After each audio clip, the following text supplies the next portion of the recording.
ದೆಹಲಿಯಲ್ಲಿ ಸಂಪುಟದ ಸರ್ಕಸ್ ತೀವ್ರತೆಯನ್ನು ಪಡೆದುಕೊಳ್ತಾ ಇದ್ದಂತೆ ಪಟ್ಟಿ ಫೈನಲ್ ಆಗುವ ಲಕ್ಷಣಗಳು ಕೂಡ ಹೆಚ್ಚಾಗ್ತಾ ಇರುವಂಥದ್ದು. ಎಲ್ಲರೂ ಅದನ್ನೇ ಹೇಳ್ತಾ ಇದ್ದಾರೆ ಕಾಂಗ್ರೆಸ್ ನಾಯಕರು. ಇವತ್ತು ಒಂದು ವೇಳೆ ಪಟ್ಟಿ ಫೈನಲ್ ಆದರೆ ಗುರುವಾರದಂದೇ ಪ್ರಮಾಣ ವಚನ ಸ್ವೀಕಾರ ಮಾಡೋದಕ್ಕೂ ಕೂಡ ತಯಾರಿಗಳು ನಡೀತಾ ಇದೆ ಅಂತ ಹೇಳಿ ಮಾಹಿತಿ ಇದೆ. ಒಂದು ವೇಳೆ ಗುರುವಾರ ಸಂಜೆ ಸಾಧ್ಯವಾಗದೇ ಇದ್ದಲ್ಲಿ ಶುಕ್ರವಾರದಂದು ಪ್ರಮಾಣ ವಚನಕ್ಕೆ ತಯಾರಿಯನ್ನು ಮಾಡಿಕೊಳ್ಳಲಾಗ್ತಾ ಇದೆ. ಇವತ್ತಿನಿಂದ 3 ದಿನಗಳ ಕಾಲ ರಾಜ್ಯಪಾಲ ಥಾವರ್ಚಂದ್ ಗೆಹ್ಲೋಟ್ ಅವರು ಮಧ್ಯಪ್ರದೇಶದ ಪ್ರವಾಸಕ್ಕೆ ಹೋಗ್ತಾ ಇದ್ದಾರೆ. ಹೀಗಾಗಿ ಅವರು ಇರೋದಿಲ್ಲ. ಆದರೆ ಅವರನ್ನು ಜುಲೈ 30ನೇ ತಾರೀಕು ಮಧ್ಯಾಹ್ನದ ವೇಳೆಗೆಲ್ಲ ಬೆಂಗಳೂರಿಗೆ ಮರಳಿ ಬನ್ನಿ ಅಂತ ಹೇಳಿ ಮುಖ್ಯಮಂತ್ರಿಗಳು ಮನವಿ ಮಾಡಿದ್ದಾರೆ. ಸಿಎಂ ಡಿಕೆ ಶಿವಕುಮಾರ್ ಅವರ ಮನವಿಗೆ ರಾಜ್ಯಪಾಲರಿಂದಲೂ ಕೂಡ ಸಕಾರಾತ್ಮಕ ಸ್ಪಂದನೆ ಸಿಕ್ಕಿದೆ ಅನ್ನುವ ಮಾಹಿತಿ ಇದೆ.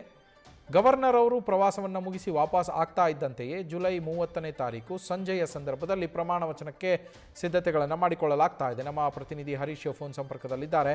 ಹರೀಶ್, ಗುರುವಾರವ ಶುಕ್ರವಾರವ ಅನ್ನೋದು ಸದ್ಯದ ಪ್ರಶ್ನೆ. ಸಚಿವ ಸಂಪುಟ ಫೈನಲ್ ಆಗತ್ತೆ ಅಂತೇಳಿ ಹೇಳಲಾಗ್ತಾ ಇದೆ ಈಗಾಗಲೇ. ನವೀನ್, ಬಹಳ ಮುಖ್ಯವಾಗಿರುವುದು ಸಚಿವ ಸಂಪುಟ ವಿಸ್ತರಣೆಗೆ ಸಂಬಂಧಪಟ್ಟಂಗೆ ಈಗಾಗಲೇ ಕೂಡ ರಾಜ್ಯ ನಾಯಕರು ದೆಹಲಿಗೆ ತೆರಳಿದ್ದಾರೆ. ನಿನ್ನೆ ರಾತ್ರಿಯಲ್ಲಿ ಕೂಡ ವಾಸ್ತವ್ಯವನ್ನು ನೋಡಿದ್ದಾರೆ. ಇವತ್ತು ಕೂಡ ದೆಹಲಿಯಲ್ಲಿ ಉಳಿತಾರೆ ಅನ್ನುವಂತ ಚರ್ಚೆ ಕೂಡ ವ್ಯಕ್ತ ಆಗ್ತಿದೆ.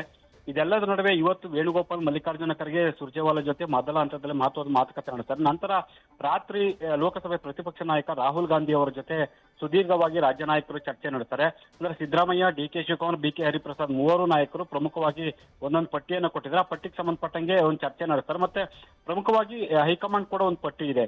ಸೊ ಇದೆಲ್ಲವನ್ನ ಅವಲೋಕಿಸಿ ಅಂತಿಮವಾಗಿ ರಾಹುಲ್ ಗಾಂಧಿ ಅವರು ಮುತುವರ್ಜಿ ವಹಿಸಿ ಅವರೇ ಖುದ್ದು ಒಂದು ಪಟ್ಟಿಯನ್ನು ಸಿದ್ಧಪಡಿಸ್ತಾರೆ ಅಂತ ಹೇಳಲಾಗ್ತಿದೆ. ಹಾಗಾಗಿ ಇವತ್ತು ಹೈ ವೋಲ್ಟೇಜ್ ಮೀಟಿಂಗ್ ಕೂಡ ನಡೆಯುತ್ತೆ. ಇದೆಲ್ಲದ ನಡುವೆ ಈಗಾಗಲೇ ಇವತ್ತಿನಿಂದ 3 ದಿನಗಳ ಕಾಲ ಮಧ್ಯಪ್ರದೇಶ ಪ್ರವಾಸವನ್ನ ರಾಜ್ಯಪಾಲರು ಕೈಗೊಂಡಿದ್ದಾರೆ.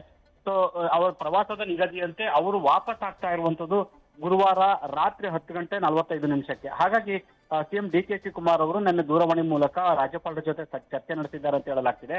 ಸೊ ಗುರುವಾರ ಮಧ್ಯಾಹ್ನವೇ ಬರಬೇಕು ಅನ್ನುವಂತ ಮನವಿಯನ್ನು ಕೂಡ ಮಾಡಿದ್ದಾರೆ ಅಂತ ಹೇಳಲಾಗ್ತಿದೆ. ಹಾಗಾಗಿ ಇವತ್ತು ಪಟ್ಟಿ ಅಂತಿಮ ಆಗುತ್ತಿದ್ದಂತೆ ಗುರುವಾರ ಸಂಜೆ ಪ್ರಮಾಣ ವಚನ ಸ್ವೀಕಾರ ಕಾರ್ಯಕ್ರಮ ನಿಗದಿ ಆಗುತ್ತೆ ಅವತ್ತೇ ಅನ್ನುವಂತ ಚರ್ಚೆಗಳು ಆಗ್ತಿದೆ.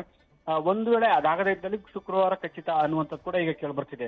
ಅಂದ್ರೆ ಬಹುತೇಕ ಗುರುವಾರವೇ ಸಂಜೆ ನೂತನ ಸಚಿವರ ಪ್ರಮಾಣ ವಚನ ಸ್ವೀಕಾರ ಕಾರ್ಯಕ್ರಮ ಲೋಕಭವನದಲ್ಲಿ ನಡೆಯಲಿದೆ ಅನ್ನುವಂಥ ಮಾಹಿತಿ ಸದ್ಯಕ್ಕೆ ಲಭ್ಯವಾಗಿದೆ. Naveen, thank you Harish. News first ನಿರ್ಭೀತಿಯಿಂದ ನಿಮ್ಮ ಪರವಾಗಿ.